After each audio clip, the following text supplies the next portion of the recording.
name is Scott, and welcome to my first World of Warcraft raiding guide. Today I will be covering Morchok, the first boss of the Dragon Soul raid. Please note, this guide is filmed on the PTR, so actual damage and health may be tweaked upon release. So let's get started and learn the mechanics of this fight. This is a two-phase fight, which requires 2 tanks and 2 or 3 healers. In this kill video, we use 3 healers. However, 2 good ones should be able to pull it off. Tanks will need to stack in the front of the boss, and healers and DPS stack on his back. In the first phase, Morchok has 3 abilities. He stomps the ground, splitting 750,000 damage between all players within 25 yards, and the 2 closest players take a double share of damage. The tank should always be the 2 closest targets and must remain stacked in front of the boss for phase 1.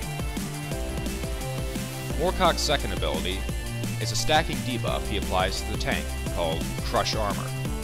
He will strike the tank, inflicting 120% normal melee damage, and reduces the tank's armor by 10% for 20 seconds. Tanks will need to taunt off each other at 3 stacks. The boss's final ability in phase 1 is called Resonating Crystal. A crystal will spawn in a random place and explode after 12 seconds for massive shadow damage between the 3 closest players. Total damage inflicted increases depending on the distance of each player from the crystal. It is best to assign 3 ranged DPS to stack on the crystals and soak the damage.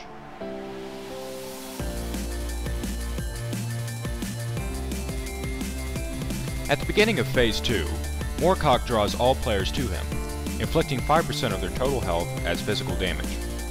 He will simultaneously cast an ability called Earth's Vengeance, where shards erupt from the ground, inflicting 15,000 physical damage to nearby targets within 2 yards. This ability will remind you of the slab hide encounter in the Stone Core, because once he is done casting it, you will need to line of sight the boss to avoid Black Blood of the Earth. Black blood erupts from beneath him and spreads out towards the shards, inflicting 5,000 nature damage, and increases nature damage taken by 100% for every second you stand in it. Usually there are safe zones where ranged can avoid the blood and continue DPS. After he is done casting this ability, it's just rinse and repeat. At 20% health, the boss becomes furious, and increases his attack speed by 30% and his damage inflicted by 20%. This is by far the easiest encounter in Dragon Soul. You shouldn't have any trouble downing Morchok provided you pay attention to the boss mechanics I have outlined. Thank you for watching, and please rate and subscribe for more boss guides.